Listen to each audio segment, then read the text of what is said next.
मज़ीद इनसे सरिये के बारे में एक दो बातें करते हैं जी।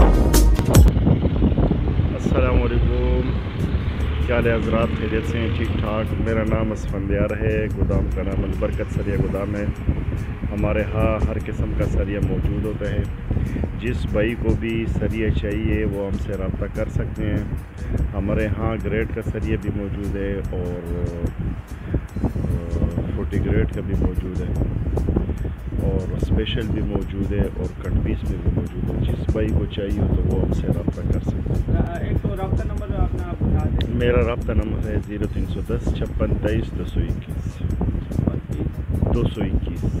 और ये किस जगह पे है? ये गुलजार मस्जिद जी सादा रोड पे है, कुरैशियाबाद में गुलजार मस्जिद के पास। जिस भाई को भी चाहिए हो वो हमसे रब्ता कर सकते हैं। इंशाल्लाह हम अपने काम को बहुत ही अच्छे तरीके से डील करते हैं और बहुत इज्जत देते हैं। काक हमारे लिए बहुत काबिल एहतराम है। वज़न और मयार की दोनों से वज़न की इंशाल्लाह हर किस्म की गारंटी है, मयार की भी गारंटी है, रेट की भी इंशाल्लाह गारंटी है।